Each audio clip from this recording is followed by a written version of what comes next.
Hello बच्चों, आज हम अध्ययन करेंगे नाभिक की संरचना। ये हमारे लेसन नाभिक की एक हेडिंग है, टॉपिक है उसमें नाभिक की संरचना। जैसे कि आप लोग सभी जानते हो कि परमाणु का एक भाग नाभिक होता है जिसमें न्यूट्रॉन और प्रोटॉन दोनों रहते हैं। अगर हम देखते हैं कि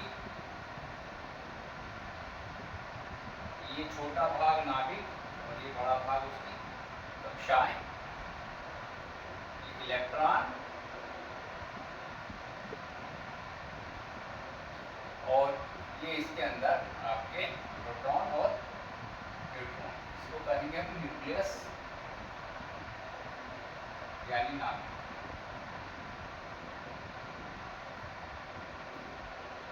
जैसा कि आप सब जानते हैं कि परमाणु का जो समस्त द्रव्यमान, समस्त परमाणु का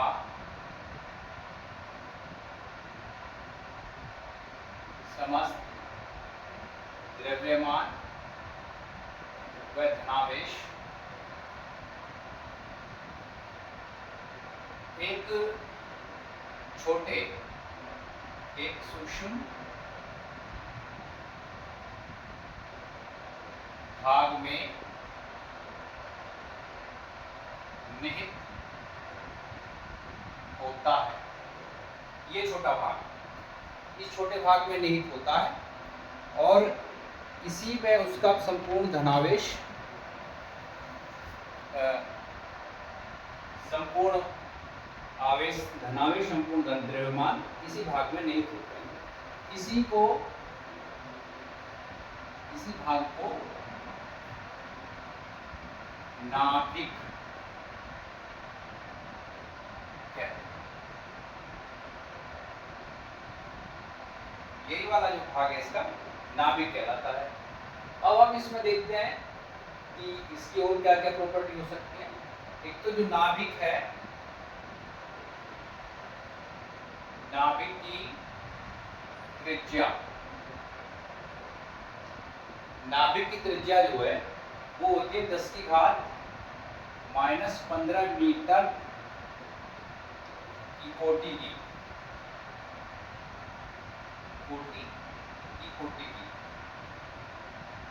और इसका जो, जबकि परमाणु की त्रिज्या, परमाणु की त्रिज्या 10 की घात -10 मीटर।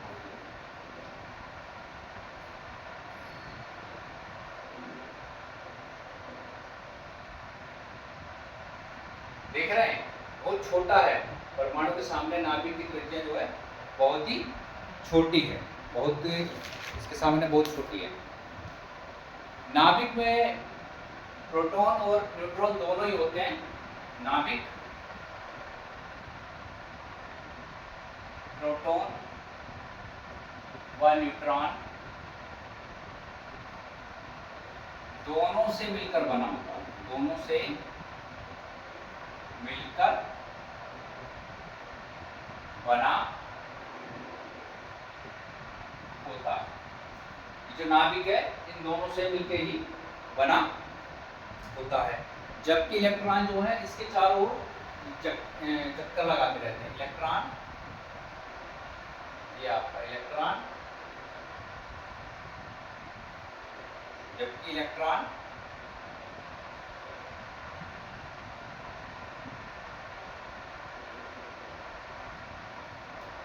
नाभिक के चारों ओर परिक्रमण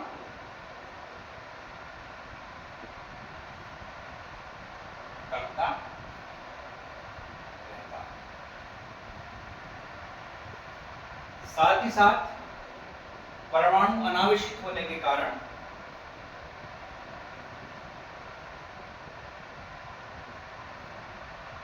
परमाणु अनावेशित होता है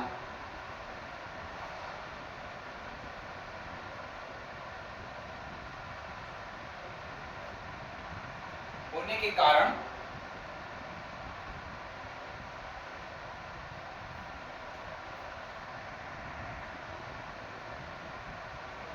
अनावेशित होने के कारण जो इलेक्ट्रॉनों का आवेश है, इलेक्ट्रॉनों का कुल आवेश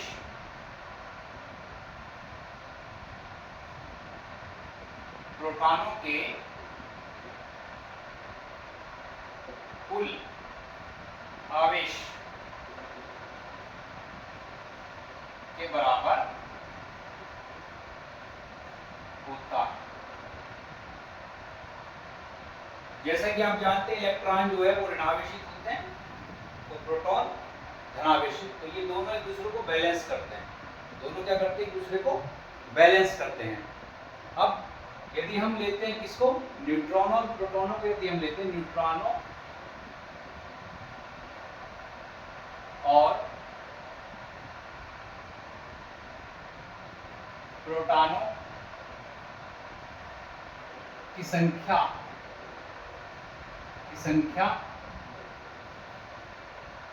को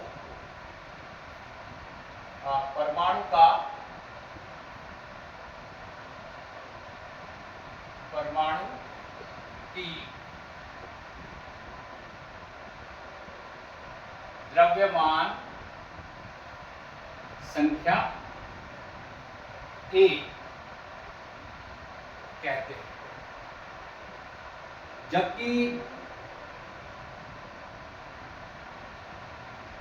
जबकि प्रोटॉनों की संख्या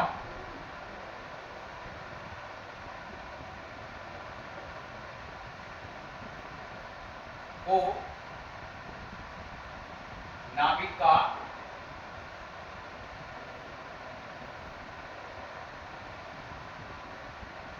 परमाणु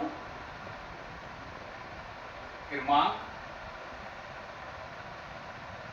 Z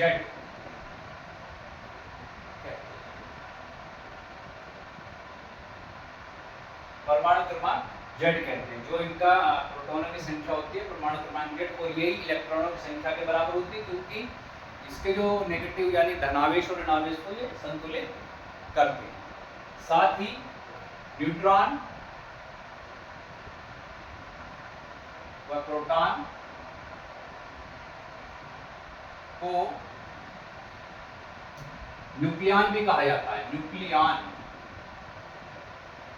यानी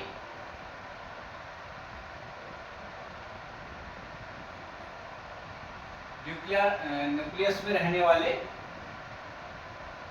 पार्टिकल्स। न्यूक्लियन यानी कि जो नाभिक में रहने वाले पार्टिकल हैं, यानी कि हमारे प्रोटॉन और न्यूट्रॉन हैं। अब यदि हमें कोई किसी तत्व का संकेत यदि देखना हो तो किस प्रकार लिखा जाता है? किसी तत्व का संकेत ZXA के रूप में लिखा, A के रूप में या प्रदर्शित करते हैं।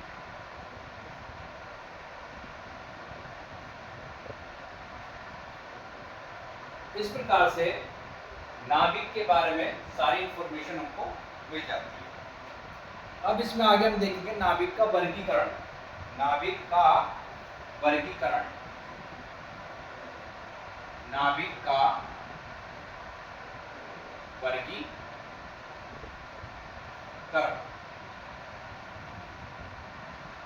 नाभिक के वर्गीकरण में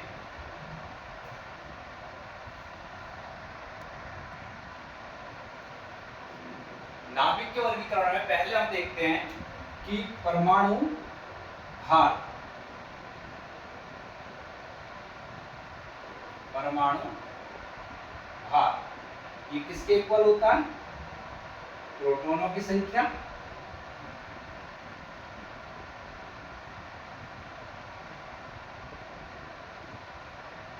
प्लस न्यूट्रॉनों की संख्या। इसको कहते हैं ए। और परमाणु क्रमांक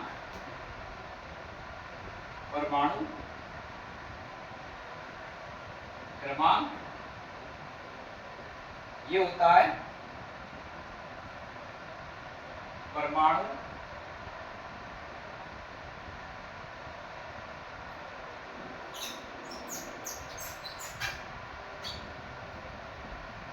प्रोटॉनों की संख्या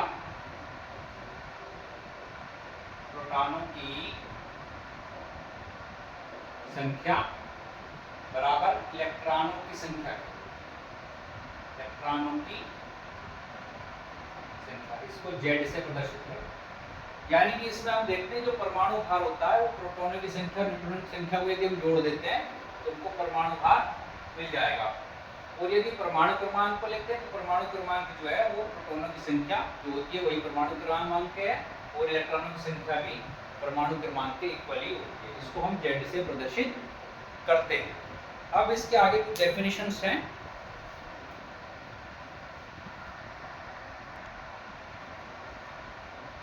अब आती है नाभिक के वर्गीकरण संबंधी कुछ परिभाषाएं। जैसे पहली परिभाषा आती है समस्थानिक।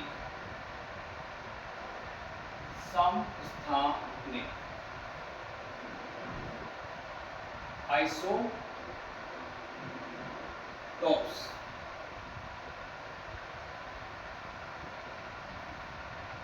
ऐसे तत्व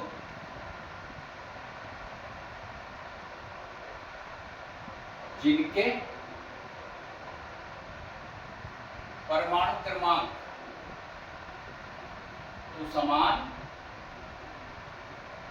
परंतु परमाणु भार भिन्न भिन्न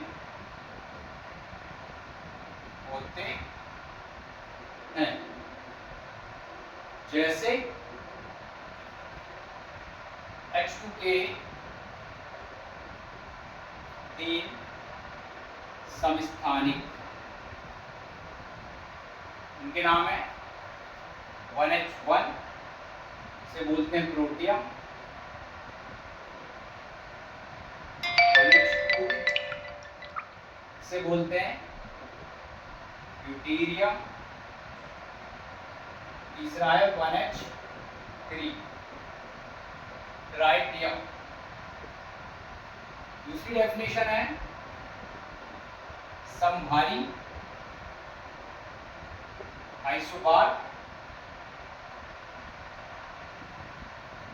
ऐसे तत्व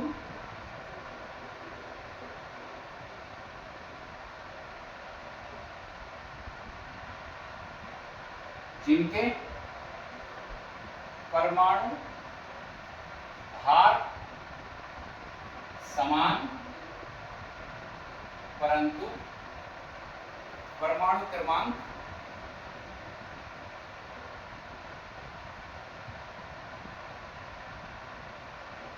भिन्न भिन्न होते हैं। जैसे 20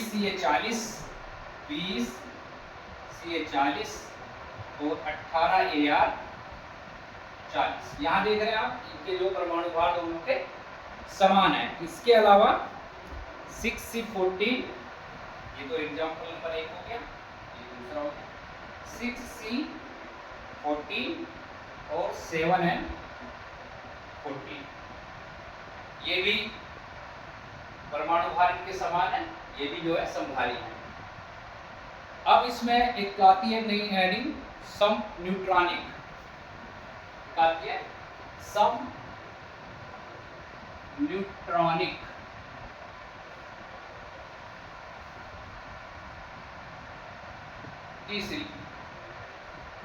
तीसरा आती है सम न्यूट्रॉनिक, ऐसे नाभिक जिनमें न्यूट्रॉनों की संख्या समान होगी। ऐसे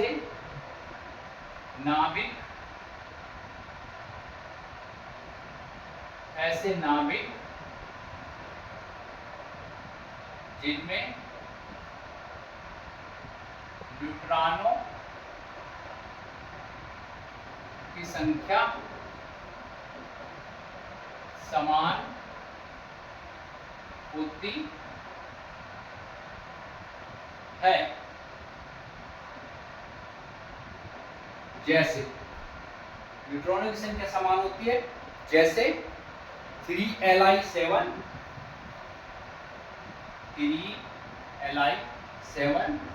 और 4Be8 इसमें से यदि हम इसको घटाते तो 4 मिलेगा, इसमें से भी इसको घटाएंगे तो 4 मिलेगा। वो न्यूट्रॉनों की संख्या होगी, वही बताएगी कि ये सब न्यूट्रॉनिक है। दूसरा एग्जांपल है, एक और ले सकते हैं साथ में, 1H3 और 2He4, 1H3 और 2He4। इसमें भी देखिए घटाएंगे तो 2 बचेगा, इसमें भी घटाएंगे तो 2 बचेगा। ये भी आपका सम न्यूट्रॉनिक में आता है। इसका समस्थानिक का एक उदाहरण हम और लिख सकते हैं। ये तो एग्जांपल नंबर 1 हो गया, ठीक है। एक दूसरा और लिख लेते हैं, इधर लिख लेते हैं समबाहरी का एग्जांपल एक और लिख लेते हैं दूसरा। वो क्या है, 8O16 कामा 8O17 कामा 8O18, ठीक है। ये ऑक्सीजन के हैं, ऑक्सीजन के समस्थानिक। ये आपका नाभिक की संरचना और नाभिक का वर्गीकरण कितने पार्ट्स में है, ये आपका कंप्लीट हो गया है। इसके बाद आगे हम नाभ के बलों, नाभ के बंधन, इस तरह के वो जो टॉपिक्स हैं उनका अध्ययन करेंगे। Thank you. प्लीज़ अच्छा लगे तो शेयर कीजिए, सब्सक्राइब कीजिए और लाइक भी कीजिए। Thank you.